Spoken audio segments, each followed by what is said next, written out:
What is up? Thank you for coming to my channel, Prison POV. Shout out to the members of the channel. 52 members on my Love Full Blast. You already know. Shout out to the members of the channel, all 52 of you. Shout out to the Point of View crew and Trip on This. The trolls are tripping, dude. I mean, that's to be expected. That's almost like saying, hey, look, the runners are running, the swimmers are swimming, the trolls are tripping. I did a community tab yesterday and said, hey, you slide me some love, slide me your address so I can in turn slide you some merch. I mean, just a clever way of just trying to sell some merch. Send some money, send your address, I send you merch. Bro, that's part of being a YouTuber, dude. A YouTube channel, a lot of them, mine included, are listener supported. It's the way it is. The way it is. It's the way it is. I mean, we get by, YouTubers that is, on selling merch, on donation, super chats, gifts, views. I mean, it's all part of it. It's just a big ball of wax. Now, last month I made 13 videos, dude. That's way more than usual. It's almost a video every other day. And here we are today, day 2 of making 23 videos in a row. Say what? It was 21. Because I got a secret for you. Something's going to jump off August 21st. But I could continue to post, though, just because something's jumping off. Dude, just because it pops don't mean it stops. So, dude, this is day 2 of 23 videos in a row. My monthly pay will increase with the videos. The more videos I make, the more money I make. And if I'm not making quite enough, you guys fill in the gap with donations and buying merch and super chats. And like I said, it's just a big ball of wax, homeboy. I'm not trying to get over on nobody. I'm not trying to disrespect anybody. I think it's just I've been a convict for so long. I did so much time in the pen. I mean, people say, dude, you have no shame. There's shame in asking for a rock star? Dude, it's not, I guess I did too much time in the pen. It's absolutely nothing, bro, to walk up to a homeboy and be like, let me get a shot of coffee, dog. It's nothing to walk up to a homeboy who's filling out a store list and be like, oh, dude, throw me a deodorant on there. Or, hey, grab me 2 soups. Hey, dog, you going to store third drawer? Can you get me a jar of coffee, homeboy? I mean, it's nothing, dude. In the community, I'll shoot you some coffee today. You shoot me some coffee tomorrow. Wow, sound like a whistle popped out of my mouth, homeboy. Hey, dude. Splinter. And it's crazy because the trolls that are tripping are subscribers. Because the only person that can see a community tab is a subscriber, bro. But look at that. Let me shout out the people that have blessed me so far in the month of August. Brad to the Bone, Damon, Zach, Wesley, Alexander, Littlewood from San Diego, Breeze, Darlene Elwood, MB from NY, Matthew Mack, Moses Z, Benjamin, Crookside Wood, Larry, Mar, and Lori. Now those are rock stars, bro. It's not like, you know, every single one person here sent me $100, 120, and I'm over here getting rich. Bro, they're rock stars. And I appreciate it like full mother fizzuckin' blast. And some of them are groups, as in Breeze, Darlene, and Elwood are a family.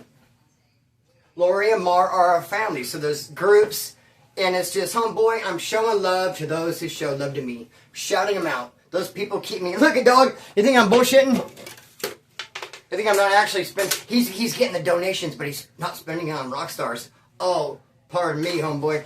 So, dude, stop tripping. I'm just another dude trying to get by. But I'm doing my part by posting videos. Now, look, I can go get a job. Amazon's been hitting me up on my phone because I showed a little interest on an Amazon website. And so now they've been sending me all these texts. And Amazon's right over here. It's the old Kmart on Wilson. I'm sure I can go there, dude. But if I'm working 8, 10, 12 hours in a warehouse all day, am I going to come home, sit down in this ugly-ass chair and go, what is up? I mean, dude, it might be back to one video every week, every 10 days. Don't you guys prefer a daily video, even if it means... You might have to throw me a rock star here and there. I mean, dude, or would you just rather, like, never throw me a rock star? Like, fuck you, Splinter, get a job. And now you get a video, 3 videos a month. I mean, dude, where are we at? I want us all on the same page. I'm going to post daily. And you know what? I'm going to be making so much money from YouTube. I'm going to be giving you guys rock stars. So these people show me love. 52 members, dude. Show! I love you guys. Look at that. 52 members. Dude, all my love full blast. Let's kick this video off, man. Now look it. This video is 2 people that got in trouble or had an encounter over not wanting to use their prison pocket. And 1 person who used their prison pocket and they really regretted it. I was going to have 3 stories of people getting into trouble for not using their prison pocket because, dude, there's tons of stories for me to choose from.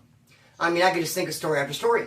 But the one story I'm saving for the end on this video, the dude who used it and regretted it, I really want to tell that one. So we got 2 dudes, and that one's a total of 3. 52, brother. So trip on this. Dude, I know what is expected of me when I'm in Kern County Jail. I know that since there's tobacco with me on the farm, that when I go to court, I must take tobacco for the fellas in pretrial. And when I go to Wasco, I must take tobacco for the fellas at Wasco. But you know, it's a double-edged sword, isn't it? Because am I taking tobacco to Wasco for the fellas, or am I taking it because cigarettes are like $5 a piece and I'm going to come up fat? Usually people peck their ass with tobacco for Wasco reception because you're going to come up fat. But of course the homeboys are there waiting. You want to break them off, and if you go without any, you look like a lame. You could be disciplined. And the same with court. You don't take some to court, you look like a lame, you could be disciplined. That's why, remember I had that big thing, dude, I talked about this a couple times. I'm not going to go all the way into the story, but I went to divorce court. How scandalous. My ex-wife Heather, bro, it divorced me while I was in jail. I get this paperwork, you're going to divorce court, like that. And when I got out of jail, we continued to be together. Moved in together, and she did that for, she's just, blah, blah, blah. Her elevator don't go to the top, bro. You know, I'm glad there was a separation, now that's all said and done. I don't miss her at all. But hey, she divorced me, brother, while I was in jail. They come snatch me up, take me to divorce court. I'm not thinking I'm going to see the fellas. The fellas take another, the Grey Goose. They're going to misdemeanor and felony court. I'm taking a little van. I'm going to divorce court. I'm not going to see those fools. And they told me at the last minute, like, hey, going to divorce court tomorrow. I mean, I didn't know, and I was just obviously like, whoa, divorce, and just, I didn't think clavo, I didn't think tobacco. But dude, when I got on the bus, and I realized that, whoa, I'm not just by myself in a little van going to divorce court. I am, in fact, surrounded by all the fellas. Dude, I, tripped out. I was concerned for my safety. I felt I actually might get attacked, dude, and I would have it coming. Because I know what happens to dudes who don't take tobacco. They get put on lame status, and here I am without tobacco, bro. But it was, yeah, you know what I'm saying, misunderstanding, don't I mean? And that's when Rambo got on, sat right next to me. He's like, oh, I see Splinter. I know he has tobacco. What's up, bro? I got tobacco. And I was like, no. And he looked at the rest of the bus and he said, you sorry, motherfucker, you better have tobacco. And I started going off on him. I was like, oh, I don't have tobacco. So it's expected of you, dude. Now I'm at Soledad. We had that big riot with the Norteños. The Norteño killed a white dude. And it was on in Kraken. I'm on North Yard. A and B Yard, both of them are locked down. That's a big riot. Usually you'll have a riot on B Yard locked down, A Yard open. A riot on A Yard locked down, B Yard open. Rarely does it spill over. Riot on B Yard that actually spills over into A Yard. Both yards slammed. But that's how it was, dude. And now, this little youngster, this skinhead dude, goes to medical. I'm on Whitney. I'm building Whitney. Soledad North Yard. B Yard. Whitney. And this youngster, this skinhead, this little dude, he's like 5'5" and 120 pounds. No tattoos, first term, a skinhead. I doubt he knows anything about boots and braces or oi or any of that, bro. But he's, down to put in work. He's got heart. And his name's Henri. And he goes to medical. Now, we were encouraged to go to medical as often as possible because we're on lockdown. And A Yard is on lockdown as well. A Yard and B Yard share the same medical, the same dentist. So A and B Yard, when we go to medical or dentist, we all meet there. You can go to dental and see people from A Yard. Hey, what's up, bro? And so lots of information is changed there, verbally and written. So they're encouraged, hey, go to medical as often as possible. You might see someone's like, hey, I got kites for B Yard. I'm on B Yard. Okay, here's the kites. If you didn't go, hey, they might not be able to get the kites to us. Encouraged to go. We used to have white showers. Now, this is very interesting, too. Something I'm going to bring up. A lot of times I'll put a story together, and something will, dawn on me that did not dawn on me at the time. It's a trip. So we had white showers for a while. Mandatory white showers. Until, mandatory as far as the woods were concerned. The wood pile would say, hey, if you're white and the cop comes and cracks your door and say, you want a shower? Say yes. We're on lockdown. The cops will come by and let whites out for showers. You go. But then a Norteño came off from the second tier. A cop let him out, dude. A cop cracked his cell door.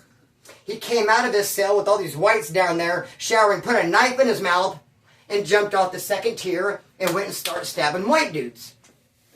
Now, I told this story before, and people are like, nah, you can't jump off the second tier. Dude, you could easily jump off the second tier.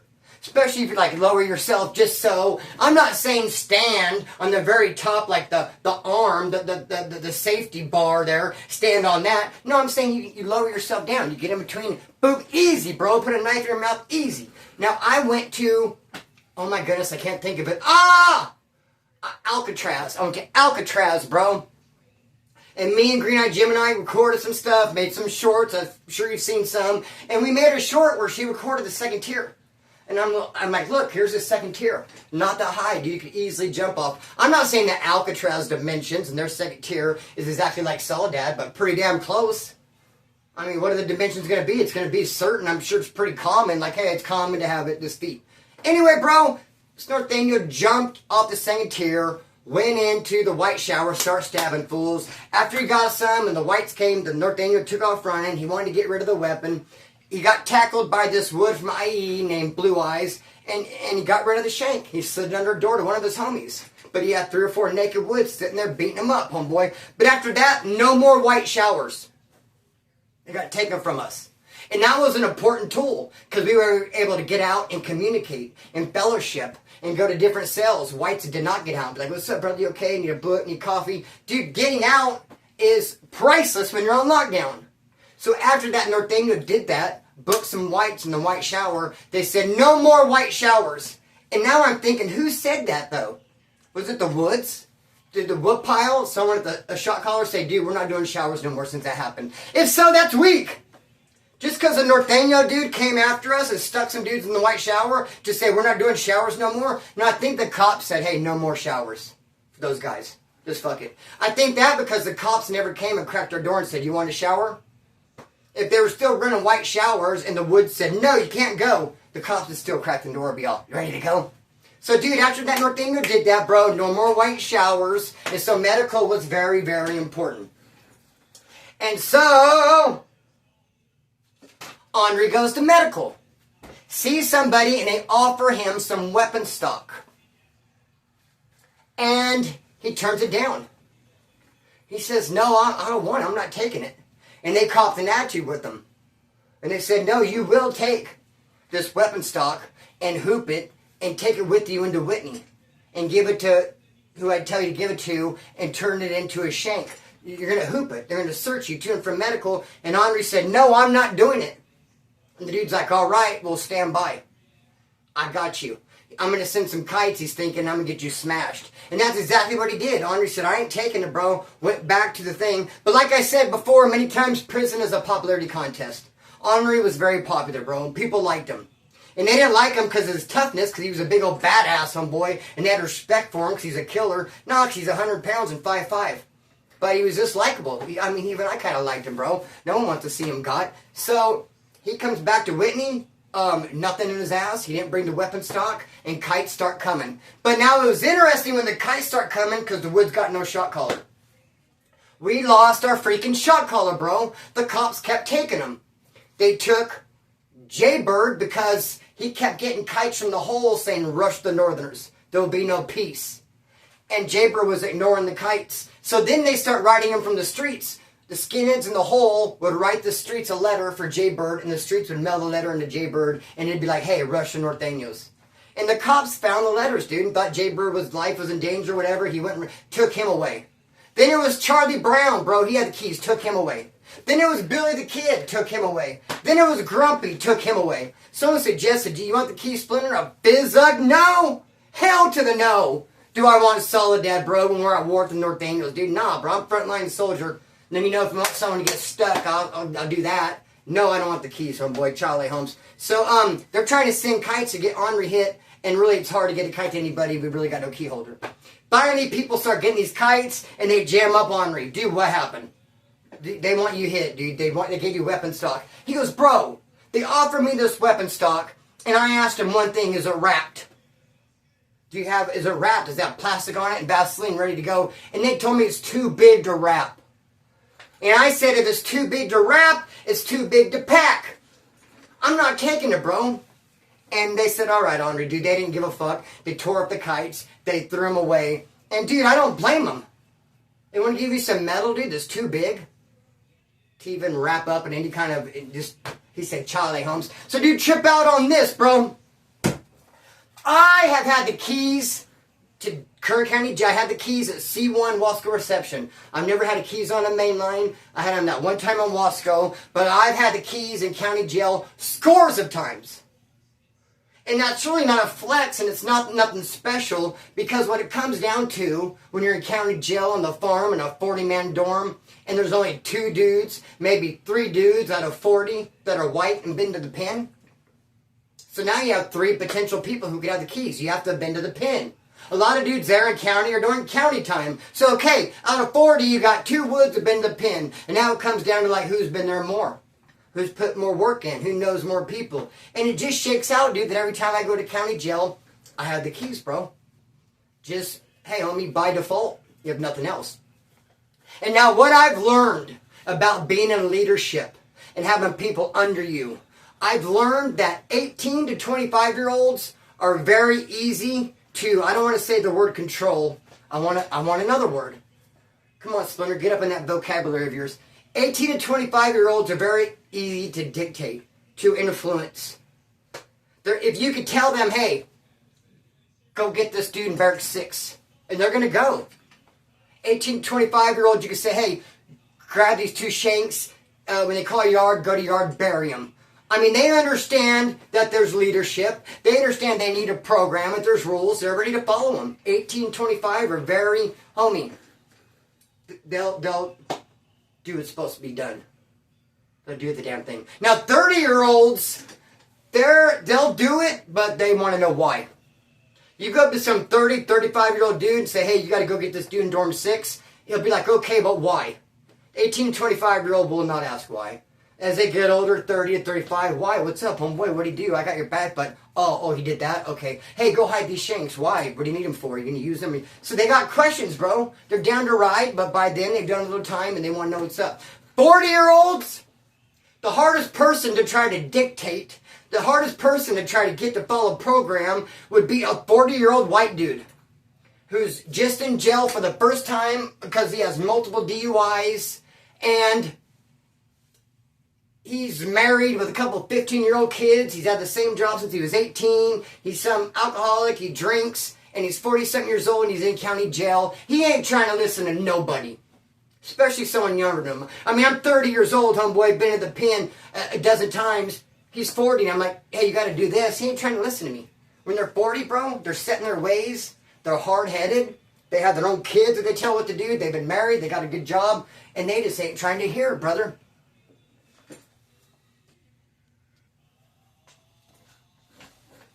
One time, I had the keys on the farm to Barracks 8. And there was this dude in Barracks 6 who kept coming into Barracks 8 and making us hot. They have a rule of no drunk driving. Drunk driving is if you live in Barracks 8, and if someone from Barracks 12 comes in, they call it drunk driving. Like, oh, are you drunk? You're in the wrong barracks. So, dude, we had a lot of dope, a lot of shit going on. We didn't want drunk drivers. We didn't want... And this dude in 6 is kind of a lame. He fronted us off. He kept coming over there. And I wanted him handled. And I picked 2 youngsters. I said, hey, go over to Barracks 6 and just take that dude in the bathroom and smash him. And then I told this 40-year-old dude, I said, hey, go with them and keep point. He's like, no. For what? I was like, they need someone to keep point. These youngsters are going to go smash this dude who fucked up. He's getting us our pad hot. I just need you to go with them to look out the window and make sure no cops come. Just keep point. He's like, nah, fuck that. I said, all right, I'll get somebody else, dude, but you're going to end up in trouble. You are bucking the system. And sure enough, dude, he ended up getting his ass whipped. He wept when he got his ass whipped. Just a little bit down the road, He weeped when got his ass whipped. Yeah, it's just a little bit down. Dude, he ended up getting smashed on, bro. He's bucking the system. He's not following the program. So I had the keys to Barracks 20, bro. And let me say this. If you go to Wasco Reception from Kern County and you don't have tobacco, you look like a straight lame. You look like you don't know what the fizzuck is going on. I mean, that's just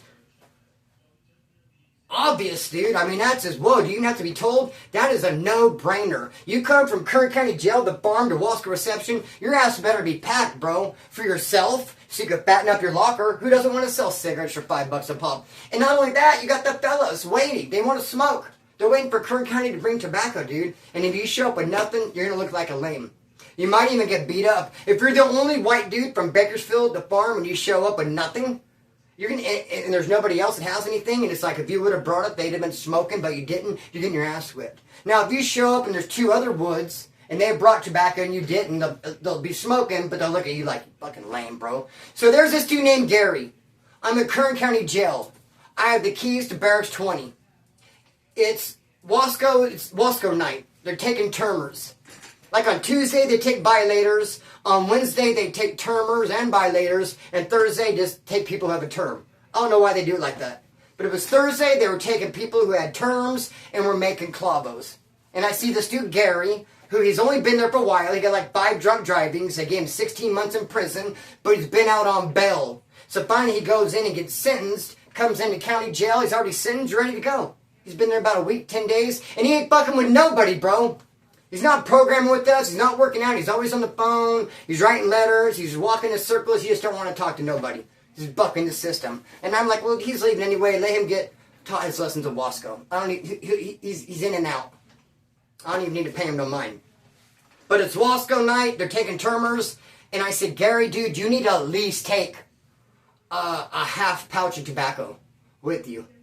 I mean, if you don't, you're going to look like a lame. I said, the fellows, come on, Splint Dizzle. The fellows, look, a fellow's like a little tiny bird. The fellas are waiting. And he said, fuck them. And I said, oh, is that right? I said, well, go in the bathroom, bro. You're in discipline for that. You want to disrespect my homeboys and say, fuck them? Go in the bathroom. And he said, you guys are cowards. All you have to know how to do is jump people. And I said, well, what's up then, dude? Me and you will go heads up. I'm trying to help you out. I'm trying to keep you from looking like a lame when you get to Wasco and your asshole is empty. And they're like, you're from Kern County, you came from the farm. And you can't say, no, I didn't come from the farm. They'll check your mail. They know who came from where. And if your asshole is empty, dude, you might get whipped, but you're definitely going to look like a lame. I'm trying to help you out. I would hate for you to get there, and it would no tobacco, and they said, who had the keys to your building? Splinter. It's like, well, didn't Splinter put you up on game? Tell you to take a tobacco? Make you? What's Splinter doing? He should have schooled you and convinced you you didn't need to bring a pouch. So, dude, he's bucking the system, dog, and then he said, fuck them. Say what? Yeah. So after I told Gary, dude, you got to at least take a half pouch. He said, no, I'm not taking nothing. I said, dude, you're taking some tobacco or you're going to get 3 on 1. Because the fellows are waiting, dude. And he said, fuck them. And he goes, jump me. You guys are cowards. You always jump people. And I said, it's me and you go heads up. Now he's a 40-year-old construction worker, dude. He was in shape. I mean, he's been doing concrete, carrying lumber. Those dudes have been working since 18, and their neck is all sunburned, their arm, and they take out their shirt, and it's all pale white. Only their neck and their arms are red, and they drive like a Silverado, dude, and it's all beat up with like cement paint in the back, and they've been digging holes and hammering nails and freaking climbing on roofs for years. They got that construction strength, homeboy, and they're hard-headed. When you have 15-year-old kids, you feel like you're the alpha. You've been telling your kids and your wife what to do so long, running your own household. Now you come in our household that belongs to the woodpile. You don't want to listen. You don't want to bend, homeboy. Well, you are going to bend. You're going to bend until you break. So he said, you're cowards. And I said, to me and you go heads up. So we go in the bathroom and fight. Dude knocked me down twice. It was embarrassing. By hitting me. Twice I fell down. But I got back up. We chucked him for 23 seconds, dude. Toe to toe. No wrestling from the shoulders. And twice, boom, I fell down but got back up. Boom, boom, boom, boom. They told me afterwards I won the fight. I think they're lying. And afterwards, you know what I did that whole violation? I did nothing but work legs. Because I was like, it's these fucking getaway sticks. If I had stronger, more healthier legs, he would have never been able to knock me down, dude. So every day after that was like leg day. Like, where's Splinter? He's like, oh, he's walking the track. Next thing you know, I got homeboy on my back. Dude, it's leg day, homeboy.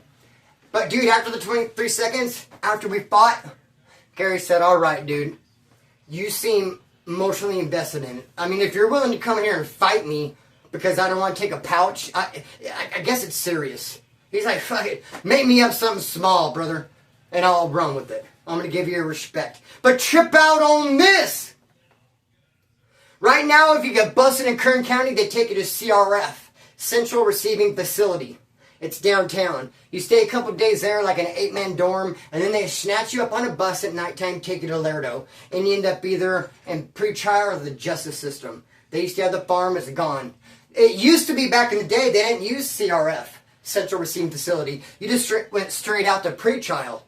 And they had one pod, a pod for all the newcomers. And all the doors were open, and it was just there. You would get, fuck, I can't even think of the word. You would get, damn, it's going to bug me. Damn it. Wow, I still can't think of the word. I say it like this. It escapes me. I mean, they'll go over your file, and they'll categorize you. I cannot think of the damn word. They decide where they're going to put you.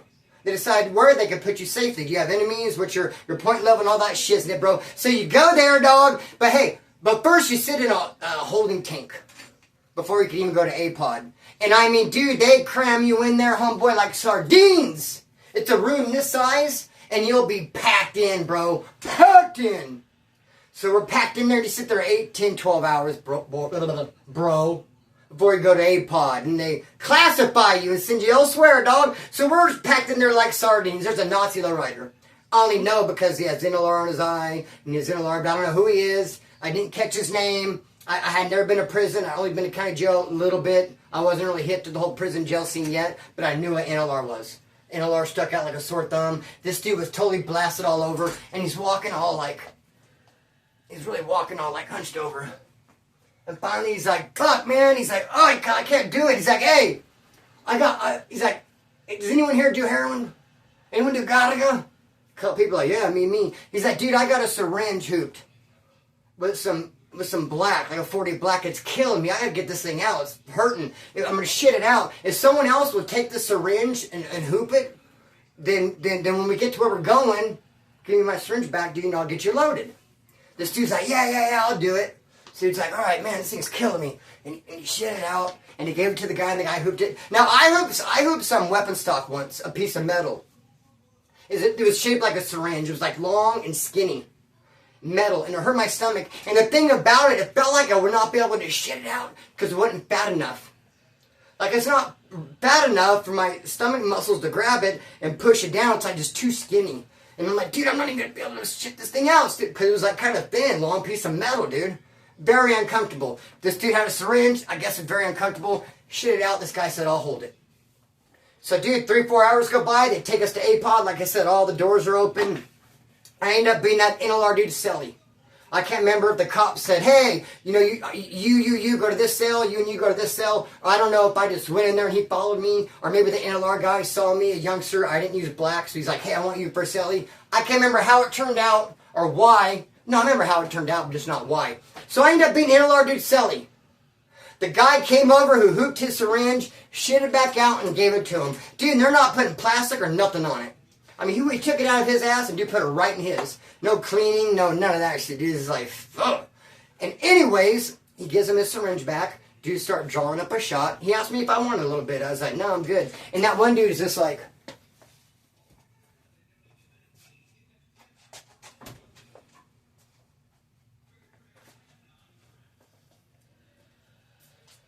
walking by our cell, and the NLR dude finally said, get the fuck out of here.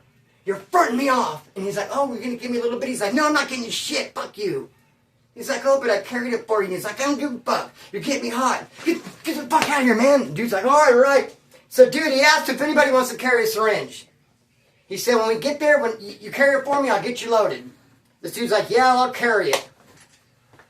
Had something like this in his ass for freaking 3 hours. Takes it out, gives it back. He's like, where's my issue? And dude's like, fuck you, get out of here, I'm gonna beat your ass. But what's crazy, he must have had extra because he asked me, hey, you want some? I'm like, no, dude. So, I mean, everything in prison, bro, I always watch and I learned. Took a lesson from everything. And after that, I thought to myself, never again, homie. I'm not never again. Never would I hold someone's syringe like that. And that's why later on, when this NLR dude named Rowdy in county jail gave me a syringe to hold. We're in a barracks, dude. We're walking around. We go like in barracks 10. He pulls his syringe out. He uses it, gets high. He don't give me none. He gives me the syringe to hold for him, and he takes off. I have it. I sold it for a joint. He came later, and he's like, hey, Splinter, you got my syringe? I said, no. He's like, why? Where is it? I go, I sold it for a joint. He's like, what? And I said, yeah, exactly. What? What'd you give it to me for, dude? What's up with that? I'm not your holder. So I'm supposed to just walk around this fucking yard carrying your felonies and shit? You're going to get high and give me your syringe and I'm supposed to just hold it? Hell no, dog. You gave it to me as mine at that point. I'm not holding your shit. Thank you for the syringe. Hey, I sold it. He tried getting all mad. I said, chain kilo, homeboy. Get the fuck back. And now every time I saw him after that, he's like, man, Splinter, remember when you got me for that syringe? I was like, nah, dude, remember when you tried to pump me and make me carry your shit like I'm a walking purse? Like I'm a purse with two legs, homeboy, like I'm a fanny pack. Hey, what's up, homeboy? Fanny pack from Bakersfield. You got any felonies you'd like me to hold for you? And with that being said, I'm going to cut the string and let it fly, but I'm going to say 52. I love you. Ciao. Peace.